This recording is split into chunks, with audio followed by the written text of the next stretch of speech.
Noong unang panahon, sa bayan ng San Miguel, may isang lumang bahay sa dulo ng Calreal na iniiwasan ng lahat. Sinasabing sinasapian ito ng espiritu ng isang reclusive na artist na si Ligaya na nawala noong dekada, 70.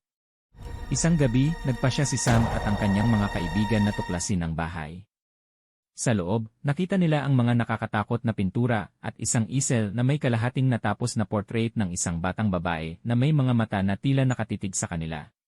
Habang nagpipinta si Sam, bigla siyang natrap sa isang silid.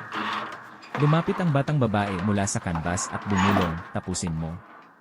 Sa takot, nagmadali siyang magpinta, ngunit nang bumalik ang kanyang mga kaibigan, wala na si Sam, ang easel ay walang laman. Ang mga tao sa bayan ay nagsimula ng magulat ng mga kakaibang pangyayari. Sa bawat gabing madilim, may mga nagsasabi na nakarinig sila ng malalambing na boses na nagmumula sa bahay, kasabay ng tunog ng paintbrushes na tila nagpipinta ng mga bagong larawan. Isa sa mga ito ay naglalarawan ng isang batang lalaki na parang si Sam, na may nakakatakot na ngiti sa kanyang mukha.